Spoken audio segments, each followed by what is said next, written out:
Assalamualaikum warahmatullahi wabarakatuh. Bagaimana kabarnya anak-anakku hari ini? Semoga semuanya dalam keadaan sehat ya. Baik, anak-anakku, kita berjumpa kembali hari ini. Alhamdulillah masih dalam pendidikan agama Islam dan budi pekerti. Kali ini kita akan membahas pada pelajaran 8. Pelajaran 8 dengan tema Mari Berperilaku Terpuji. Baik anak-anakku, siapkan dirimu. Kita mulai pelajaran dengan membaca doa terlebih dahulu. Baik, kita siap ya. Bismillahirrahmanirrahim. Rabbi zidni ilman nafi'a warzuqni fahman thayyiba. Amin ya rabbal alamin. Baik anak-anakku, untuk kali ini mari berperilaku terpuji. Kamu coba perhatikan gambar berikut ini.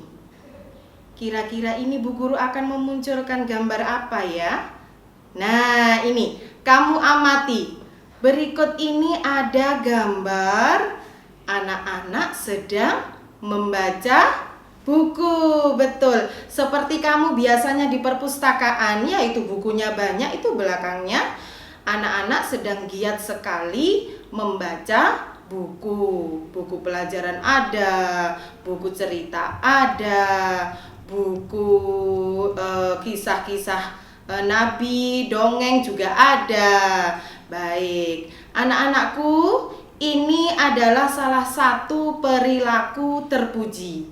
Perilaku terpuji yang kamu lihat pada gambar tadi, ya, ini sesungguhnya telah difirmankan Allah pertama kali, wahyu yang diturunkan Allah pertama kali kepada Nabi Muhammad itu adalah tentang perintah membaca. Baik anak-anakku, dalam surah Al-Alaq ayat 1 disebutkan Iqra, Iqra, yang artinya bacalah. Nabi Muhammad pertama kali menerima wahyu dari Allah, yaitu tentang perintah membaca. Bacalah. Masya Allah. Perintah membaca seperti ini, nak, itu adalah wahyu pertama yang diberikan Allah kepada kita. Seharusnya kita sebagai orang Islam harus punya perilaku gemar membaca. Anak-anakku, gemar membaca itu adalah kunci dari pengetahuan. Ya, pengetahuan ibarat di dalam gudang, pengetahuan yang sangat banyak sekali, itu tidak akan bisa kita ambil, tidak akan bisa kita miliki kalau pintunya terkunci.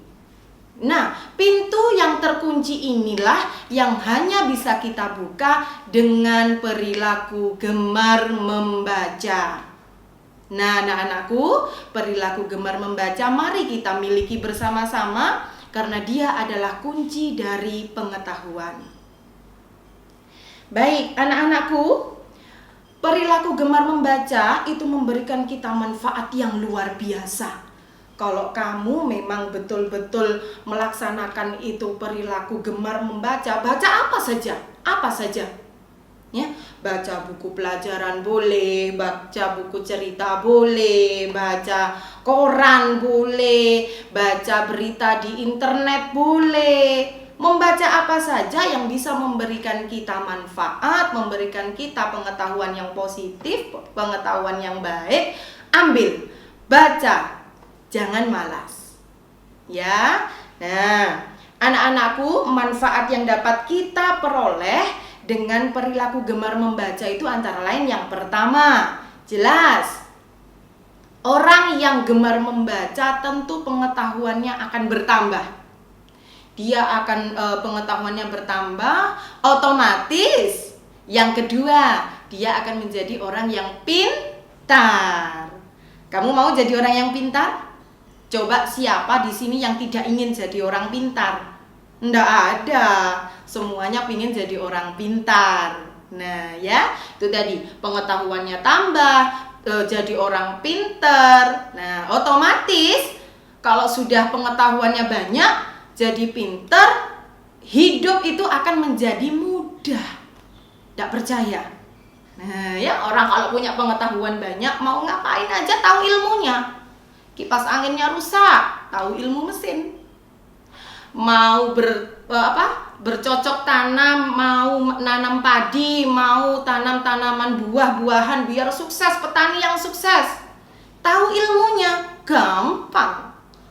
Ya, motornya rusak, kamu belajar ilmu permesinan, pernah baca buku tentang otomotif, wah, gampang. Dengan pengetahuan hidup menjadi lebih mudah. Oke, kita ulang tadi sebelum lebih jauh. Manfaatnya gemar membaca: 1. Memperbanyak ide. 2. Pengetahuannya juga bertambah. 3. Hidup menjadi lebih mudah. 4. Apa tadi? Tambah pinter. Baik. Nah, kalau sudah semuanya ini kita dapat, mudah-mudahan yang kelima, kita menjadi orang yang sukses. Sukses ya, karena ilmu pengetahuannya banyak. Nah, terus yang lebih penting lagi, yang keenam, kita juga melakukan ibadah kepada Allah. Kenapa kok gemar membaca jadi ibadah? Ya, karena gemar membaca itu adalah salah satu perintahnya Allah. Tadi kan sudah disebutkan dalam surah Al-Alaq ayat 1. Iqra, bacalah. Iqra bismi rabbikal ladzi khalaq. Bacalah dengan menyebut nama Tuhanmu yang Maha Menciptakan. Oke, dari sini paham ya? Baik. Perilaku terpuji berikutnya. Kalau tadi gemar membaca, gambarnya tadi banyak anak-anak membaca. Sekarang kamu perhatikan gambar berikutnya. Gambar berikutnya adalah ini. Nah, apa yang kamu lihat di situ? Ya, itu ada anak berangkat sekolah. Terus jalannya banjir lewat sungai. Ya, jalannya banjir, sungainya banjir. Di situ hanya ada satu jembatan yang berbahaya. Jembatannya hanya jembatan titian, bukan jembatan sungguhan. Nah, tapi anak itu memutuskan tetap menyeberangi jembatan itu agar sampai di sekolah. Nah, kira-kira gambar yang kamu lihat ini menunjukkan perilaku apa? Perilaku yang ditunjukkan anak ini dengan semangatnya yang luar biasa. Ya, ini menunjukkan perilaku pantang menyerah. Ya, perilaku terpuji yang kedua yang akan kita bahas saat ini adalah perilaku pantang menyerah. Pantang menyerah itu apa sih? Pantang menyerah itu adalah perilaku yang tidak mudah berputus asa, mengalami kesulitan, mengalami belajar ndak bisa-bisa, ngerjakan matematika susah, bahasa Jawa susah, ketemu IPA, aduh ini apalagi susah, sudah belajar gak bisa-bisa, Anak-anakku, kalau kamu mengalami yang seperti itu, jangan putus asa. Harus memiliki perilaku pantang menyerah. Ya, seperti yang kamu lihat di gambar tadi. Banjir, nggak bisa berangkat. Bahaya, tetapi hanya ada satu jembatan titian, meskipun itu berbahaya, tetap dia lewati. Kamu pun begitu, harusnya punya perilaku pantang menyerah. Nggih? Oke. Anak-anakku, anak yang atau orang yang pantang menyerah itu kesabarannya dilatih. Orang yang pantang menyerah tidak mudah berputus asa, dia akan terbiasa dengan sifat sabar.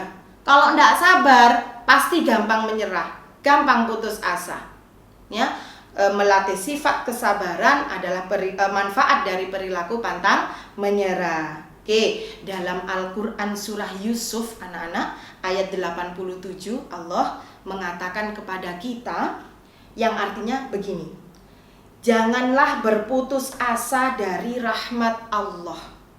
Dari kasih sayang Allah kamu jangan berputus asa. Sesungguhnya tiada berputus asa dari rahmat Allah itu melainkan hanyalah perilaku kaum yang kafir.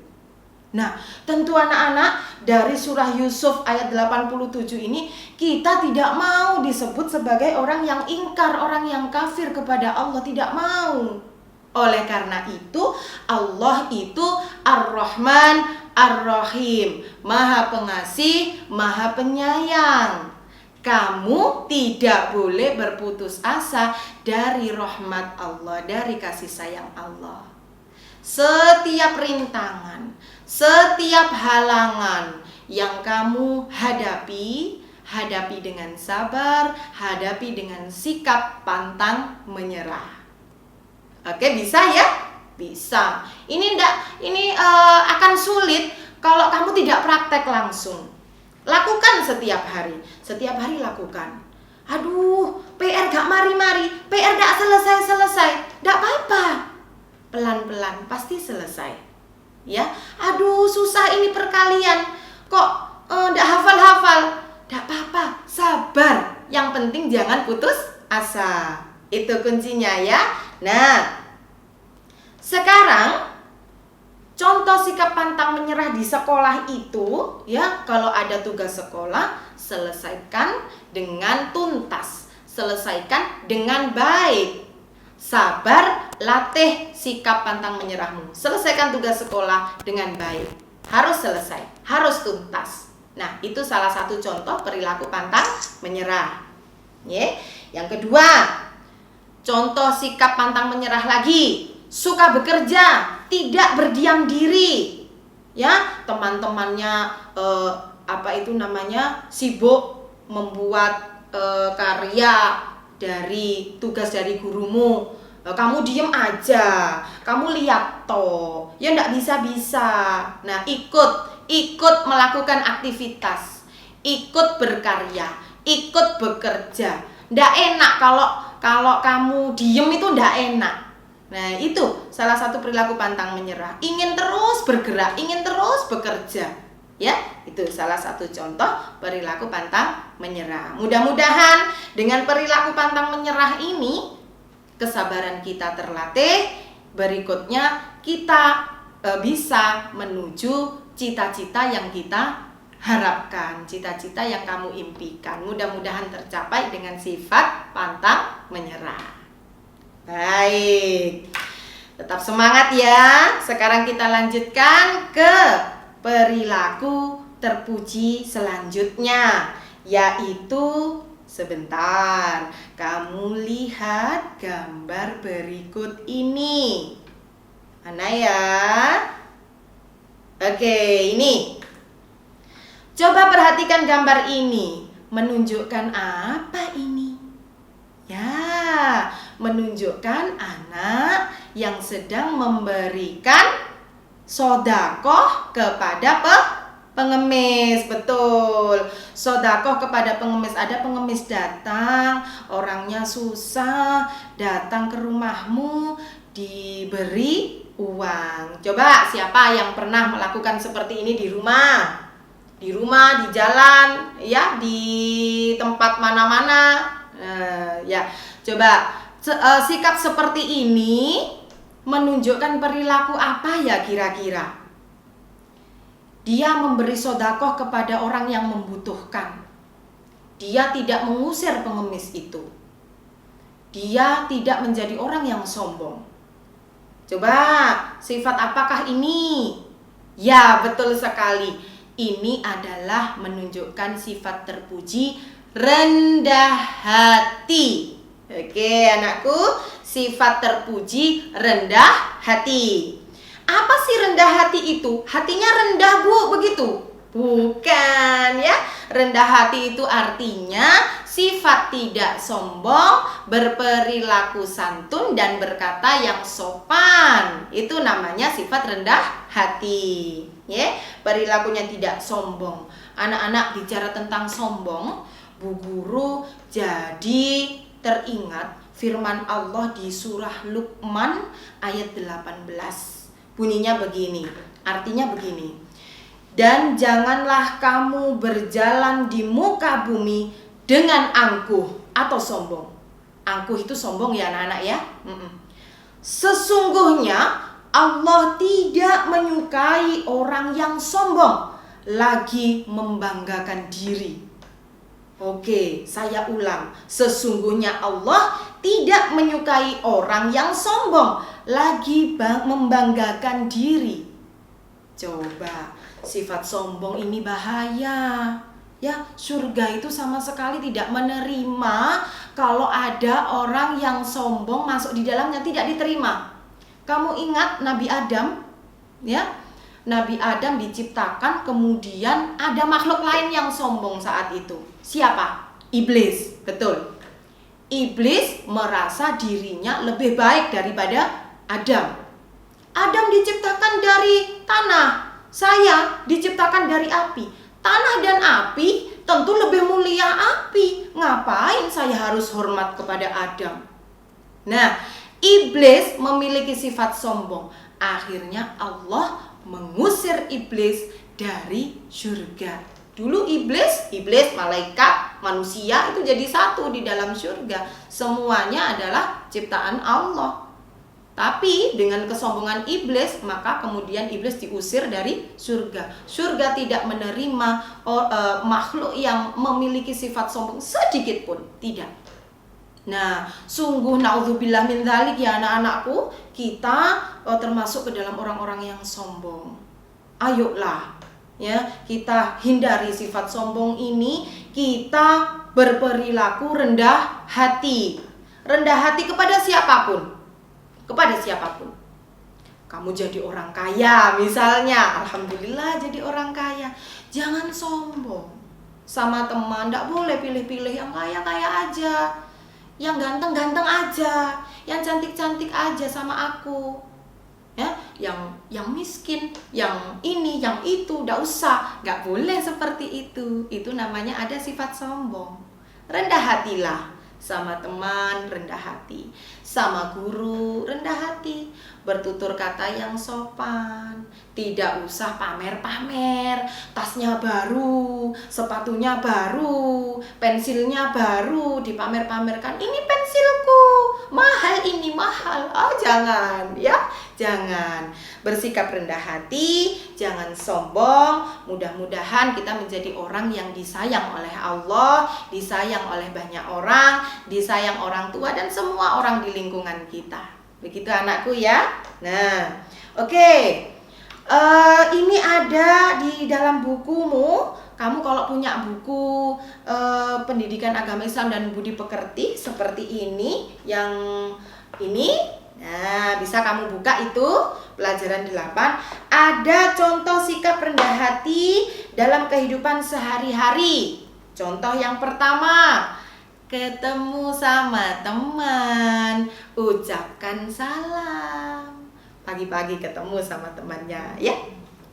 Jangan mencucu, jangan cemberut kalau ketemu sama temannya. Assalamualaikum. Begitu. Pasang senyumnya. Jangan pelit-pelit sama senyum. Senyum itu sedekah ya. Sedekah paling murah adalah senyum. Ya, Nabi Muhammad bilang tersenyum itu sedekah. Nah, nggak bayar kan senyum? Nggak bayar ya? Enggak. Ayo kita senyum kepada semua orang, kepada teman-teman kita. Di pagi hari ketemu, ucapkan salam Assalamualaikum. Itu rendah hati. Ya, berikutnya, tidak suka mengolok-olok teman. Temannya diolok-olok. Ya, kamu itu sudah hitam jelek. No, jangan. Ya. Itu kalau suka mengolok-olok teman seperti itu berarti di dalam dirimu ada sifat sombong.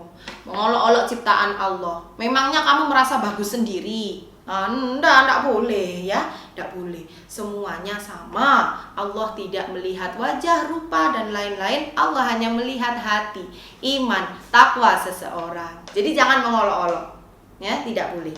Oke, berikutnya tadi pamer harta, pamer pinter, ya, pamer pinter dapat nilai 100. Hore, aku dapat nilai 100.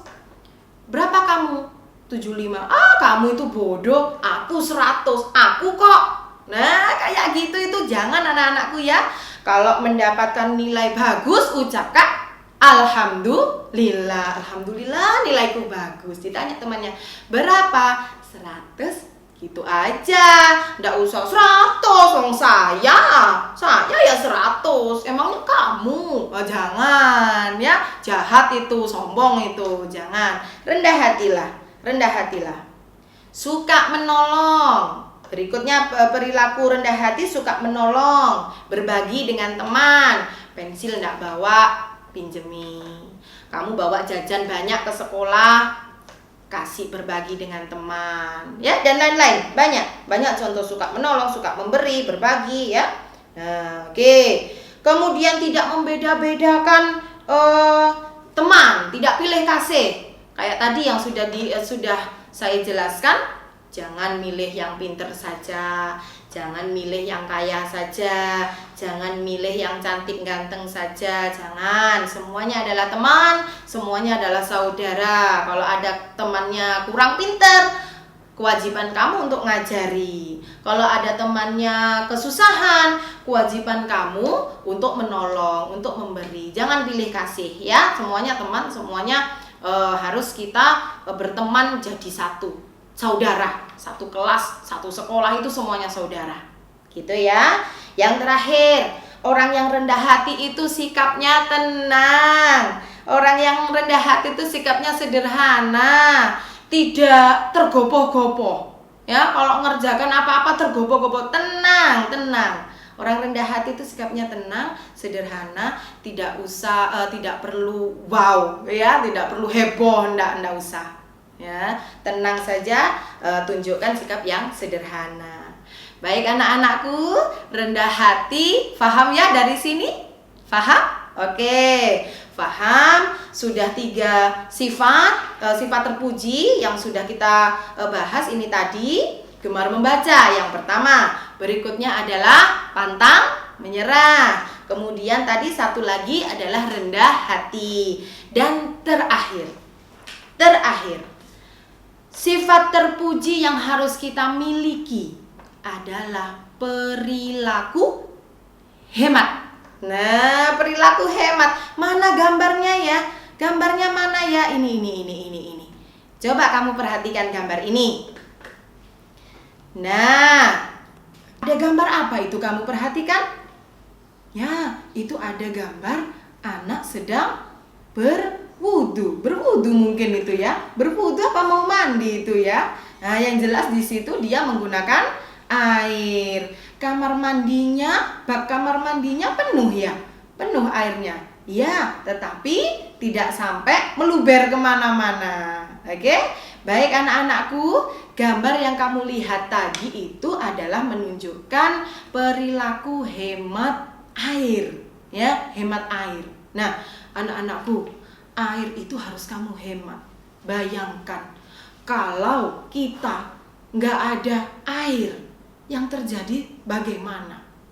Mungkin akan mati semuanya. Coba sekarang gini ya, kamu lapar, kamu haus. Mending mana? Mending lapar apa mending haus? Kalau saya sih mending lapar ya. Kalau haus itu, aduh, rasanya harus segera minum air. Rasanya loyo, rasanya ndak berdaya. Harus ada air. Nah, anak-anakku perlu kamu tahu bahwa persediaan air bersih saat ini di dunia hanya sekitar 3%. 3% dari jumlah air ya, yang air bersih dapat digunakan untuk kebutuhan kita, minum, makan, masak dan lain-lain, itu hanya 3%. Nah, yang 3% ini harus kita simpan, harus kita jaga. Hematlah air. Anak-anakku ya, air. Di rumah ada keran mati, ada keran nyala terus. Kerannya nyala terus di kamar mandi sampai airnya kemana-mana, sejam 2 jam lupa karena sudah biasa menyalakan air, tidak dimatikan. Nah, kamu harus tanggap itu, matikan kerannya. Kamu sholat, ada keran netes, tos, tos, tos, gitu ya. Nah, kamu harus sadar diri, harus sadar bahwa itu pemborosan, itu mubadzir, airnya mubadzir. Ayo, dimatikan. Nah, ya, dimanapun, di tempat umum, dimanapun kamu menemukan keran air yang pokoknya air terbuang sia-sia lah, ya. Ayo kita selamatkan, kita tutup kerannya. Itu salah satu contoh menghemat air. Anak-anakku, hemat itu tidak hanya hemat air. Ada banyak hal yang perlu kita hemat, ya. Misalnya saja hemat waktu. Nah, ini juga waktu itu lebih mahal dari apapun, ya. Waktu itu tidak terbeli. Kalau sampai kamu kehilangan waktu, berapa rupiah pun yang kamu gunakan untuk mengembalikan waktu itu tidak akan bisa. Lewat, ya sudah lewat. Berlalu, ya sudah berlalu. Ya, itu waktu. Nah, waktu katanya Nabi Muhammad itu begini, waktu itu seperti pedang. Ya, waktu itu seperti pedang. Kalau kita sudah kehilangan waktu, kita sudah terjerat oleh waktu. Nah, ini sudah kita tidak bisa ngapa-ngapain. Ya, waktu lebih mahal daripada emas, lebih mahal dari apapun. Nah, mumpung anak-anakku, kamu memiliki waktu yang banyak, jangan dihabis-habiskan untuk bermain terus. Main masa nggak boleh, Bu? Boleh, tetapi secukupnya. Nonton TV masa nggak boleh, Bu? Boleh, secukupnya. Ya, waktu-waktu kamu yang tersisa di rumah setelah sekolah, ya. Setelah sekolah ada waktu habis zuhur, ada waktu setelah zuhur ngapain, setelah asar ngapain, nanti setelah maghrib ngapain. Nah, itu harus kamu atur. Jangan sampai terbuang sia-sia. Gunakan waktu sebaik-baiknya untuk hal-hal yang bermanfaat. Nah, itu hemat waktu. Ada lagi, nih, hemat harta. Ayo, siapa yang suka jajan banyak? Siapa yang suka setiap hari uang jajannya tidak pernah nyisa? Ayo, jangan ya anak-anakku ya.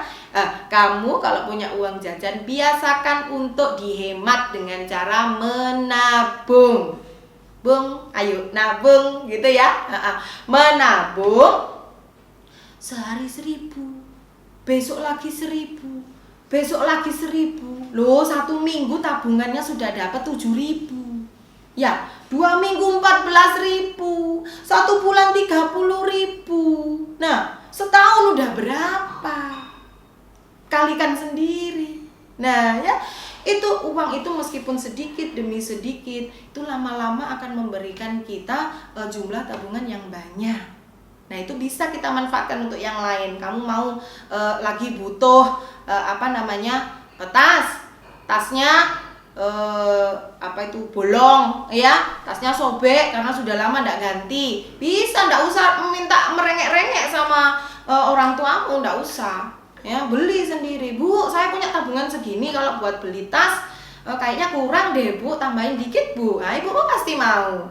Ya, karena ada tabungan sehingga kita bisa memenuhi kebutuhan kita, kebutuhan sekolah itu ya. Nah, kamu harus ingat, menggunakan harta itu juga harus hati-hati. Utamakan kebutuhan, jangan keinginan. Ya, keinginan itu beda sama kebutuhan. Kalau kebutuhan gini, pensil patah, aku nggak bisa sekolah kalau nggak bisa nulis kalau nggak ada pensil, maka aku harus beli pensil. Nah, tetapi kalau keinginan begini, pergi ke toko, pensilnya ada macam-macam, ada merah, biru, kuning, pink, ungu, macam-macam banyak. Nah, kamu butuh pensil hanya 1 atau 2 saja untuk gantian, tetapi kamu ingin beli yang macam-macam tadi. Nah, itu tidak bagus. Itu namanya keinginan, bukan kebutuhan. Ya, harusnya beli pensil hanya 5.000 dapat 2. Kepengen yang banyak-banyak tadi, jadi keluar uang 20.000, kan sayang. Ya, sayang. Jadi utamakan kebutuhan, hindari keinginan. Yang butuh-butuh dulu, nomor 1. Itu ya, anak-anakku ya. Oke, hemat waktu sudah, hemat air sudah, hemat harta juga sudah. Anak-anakku, sedikit-sedikit lama-lama menjadi bukit. Kamu menabung dari awal, lama-lama kamu akan menikmati hasilnya. Tapi ingat, hemat tidak boleh menjadikan kamu orang yang kikir. Apa kikir? Pelit. Ya, pelit. Sama teman, aku hemat. Ini jajanku untuk 1 hari. Kamu mau minta? Enggak boleh, aku hemat. Nah, itu namanya pelit. Ya, jangan hemat yang keterlaluan. Ya, tidak tahu mana yang harus dikeluarkan, mana yang harus disimpan. Tidak ngerti itu namanya. Jangan menjadikan perilaku hemat itu menjadikan kamu manusia yang kikir atau pelit. Jangan. Anak-anakku, Bu Guru membaca surah Al-Isra ayat 27. Ya, katanya Al-Qur'annya begini. Allah berfirman dalam surah Al-Isra ayat 27 begini. Bismillahirrahmanirrahim. Innal mubazzirina kanu ikhwanas syayatin. Yang artinya, sesungguhnya orang-orang yang boros itu adalah saudara setan. Loh, boros itu saudaranya setan. Ini Allah loh yang bilang dalam surah Al-Isra ayat 27. Pemboros itu saudaranya setan. Nah, kamu mau jadi saudaranya setan? Kalau Bu Guru enggak mau. Kalau kamu mau ya silakan. Kalau enggak ya, enggak, jangan sampai kita termasuk golongan orang-orang pengikut setan, yaitu orang-orang yang suka dengan mubazir. Orang-orang yang suka dengan sesuatu yang sia-sia. Jangan. Ayo kita jaga diri kita patuhi perintah Allah, kita ikuti aturan-aturannya Allah. Jadilah orang yang hemat apapun. Insya Allah bermanfaat buat kamu. Baik anak-anak, itu tadi adalah pelajaran kita. Pelajaran tentang mari berperilaku terpuji. Ada 4 perilaku. Perilaku gemar membaca, pantang menyerah, rendah hati, dan terakhir adalah perilaku hemat. 4 ini akan sulit kalau kamu tidak mempraktekkannya langsung dalam kehidupan sehari-hari. Ayo, mulai hari ini kita praktekkan sedikit-sedikit, yang sederhana dulu, ya. Jadi lama-lama kita akan menjadi orang Islam yang memiliki perilaku yang terpuji. Baik anak-anakku, sekian apa yang bisa Ibu berikan ke kamu, apa yang bisa kita bahas. Ya, mudah-mudahan bermanfaat. Saya akhiri. Wassalamualaikum warahmatullahi wabarakatuh.